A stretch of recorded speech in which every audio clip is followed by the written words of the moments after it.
Is JP Morgan and BlackRock secretly buying XRP? The Black Swan Capitalist brothers, Bradley Kimes and Digital Asset Investor, answer that exact question. We also have some late breaking news about the first ever spot XRP ETF. What is it doing in the first day of trading? Let's get into it. Buddy, Robbie Mitchnick and Susan Athey are the only people who have ever done a legitimate XRP valuation, right? When they did the valuation in 2018, then he just happens to go to BlackRock. Then he takes the Ripple affiliation off of his LinkedIn, didn't he, Brad? Yep. He took it off. And then now all he can talk about is Bitcoin. Now, I've got this igloo in South Georgia. It's only 80 or 90 degrees here. I'll sell it to you. I keep telling my audience, I'll sell it to you if you believe that this guy only understands Bitcoin and that's it. BlackRock won't talk about anything else. Bitcoin, Ethereum, they're the only two ETFs. I guess BlackRock only has a Bitcoin, don't they? That's nonsense. I mean, you don't have to spend a lot of time. I mean, all you got to do is send some Bitcoin and send some XRP, and that's nonsense. Agreed. Right. Yeah, I feel like, of course they're getting in, right? And of course they're not going to tell us that they're getting in. It's like, this is what talking your book means, right? Talking your book is, you're talking about Bitcoin, but you're really over here loading up on XRP, right? Or you're trashing XRP even, and then loading up on it. And it's not illegal to do that, right? Financial institutions do this stuff all the time. And if they want to accumulate it, why would they ever talk about it? Because then everybody else will start buying it, So to me, it's one of those things where it's just inevitable, right?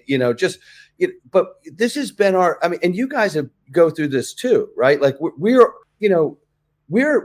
in this space because we love investing. And when you get a hold of this particular investment, you become obsessed with it when you realize what its actual intended use is, because you understand how serious and the weight of it is.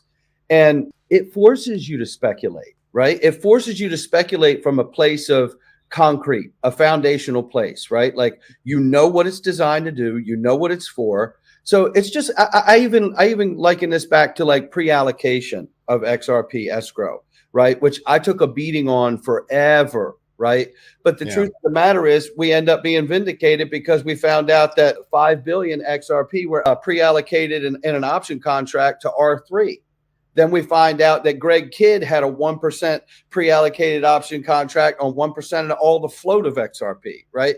So then it was like, then the people in the community were like, whoa, that was just them two. It was like, okay, so you're telling me that those were the only two people or entities smart enough to arrange a pre-allocated option contract. Bank of America didn't do it. BIS didn't do it. The IMF didn't do it. Just Greg Kidd and R3 did it. See, hold on. Let me have him finish his thought and I need to jump in here. Person who believes that is not as smart as the person who understands what that information means. That's what that tells me. Okay, a lot of really good information here. Obviously, this is all speculation. When we're talking about Bank of America and we're talking about the IMF or whatever, right?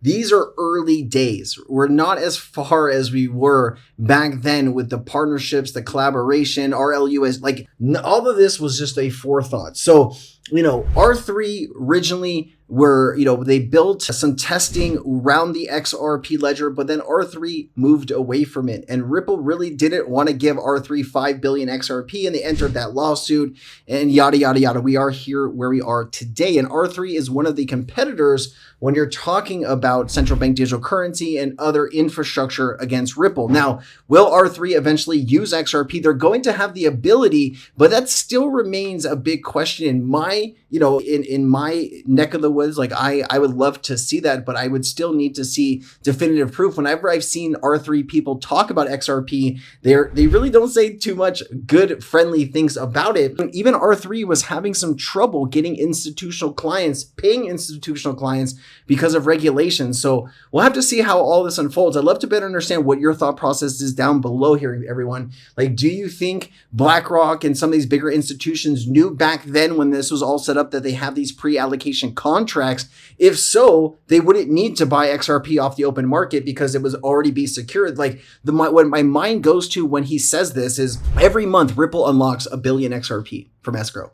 Only 30% of it actually goes to wallets. 70% is re-locked up. So if there was all of these people that have these option contracts and all of this XRP that was already allocated, wouldn't all of that XRP go somewhere?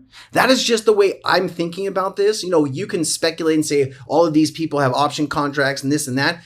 I need to see the proof. I need to see the definitive. Until I do that, I'm still going to be a skeptic. The XRP edition Gemini Credit Card is here, and it is taking the XRP community by storm. Finally, a card that speaks to us and allows us to get XRP back. 4% gas, EV, and transit, 3% on dining, 2% on groceries, 1% on everything else. The card is designed to take it anywhere MasterCard is accepted, to swipe and start earning XRP. They give some great examples of everyday spends here: gas, groceries, and dinner, and what you could be earning with your XRP edition Gemini credit card. There is some additional bonuses if you spend a certain amount in the first 90 days. All of those details will be down in the description. Please read the fine print.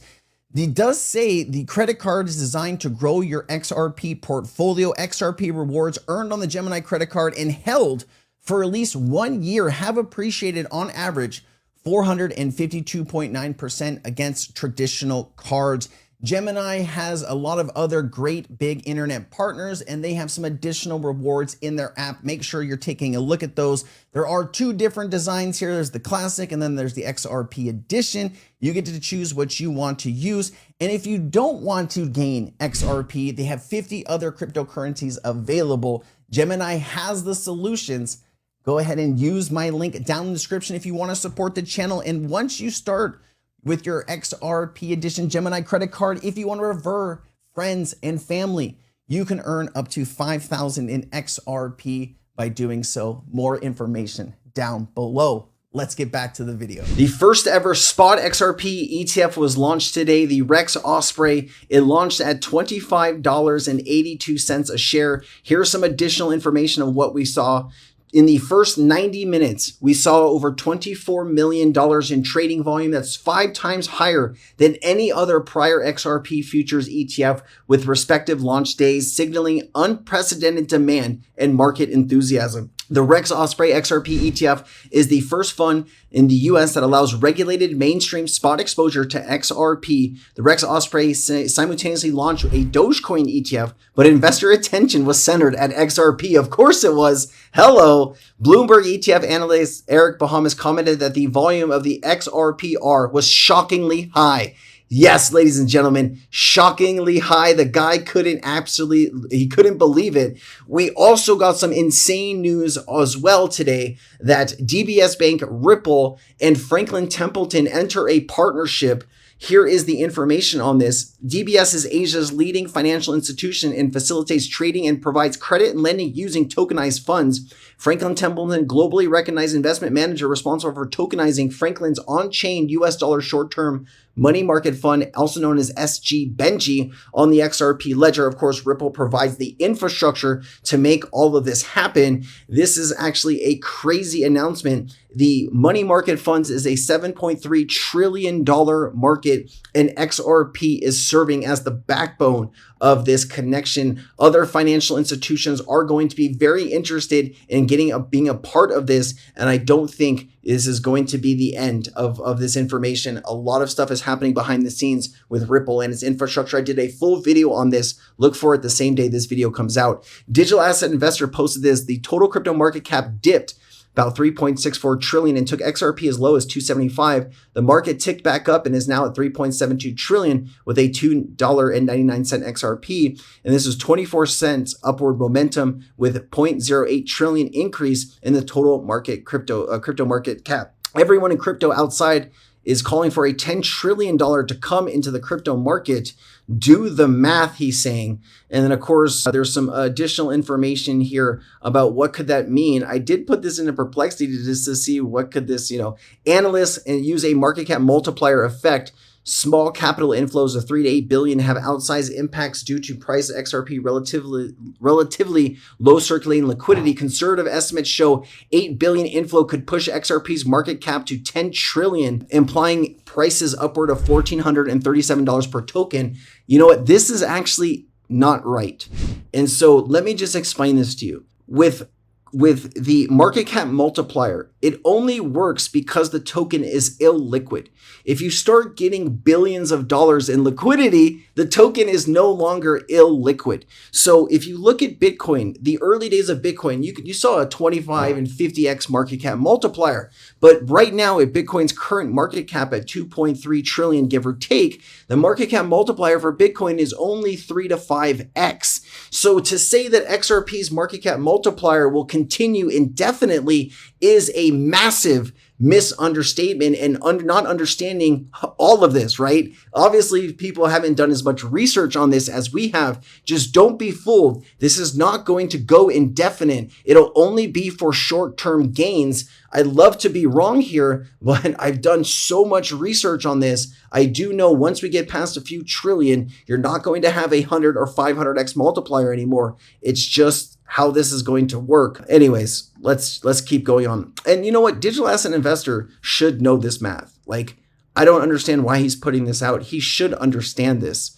but I don't know. Real estate on the XRP ledger, RealFi, total 10,000 properties, 2 billion in annual assets and value, 50 plus locations. Now, this is building solutions for real estate on the XRP ledger. I want to say it's not just one thing to have the ownership and titling on the XRP ledger. That's really not going to do much for us for the price. We need to bring the mortgages and the value of those properties on chain. And that's where true market impact can come. What do you guys think about all of this news? Let me know what you think. I mean, this is actually looking pretty juicy. 24 million in the first 90 minutes. You start to wonder what 11 other institutions are going to do when their spot ETFs are approved. Now that this one is approved, the SEC is going to be forced to push the other ones, forward. If not, it would give the Rex Osprey team sole spot XRP ETF on the market, and there probably would be lawsuits up the yin yang. I don't see that happening. I see October being an incredible month for XRP holders. Let's get it. I'll see you next time. Aloha, everyone. Thank you.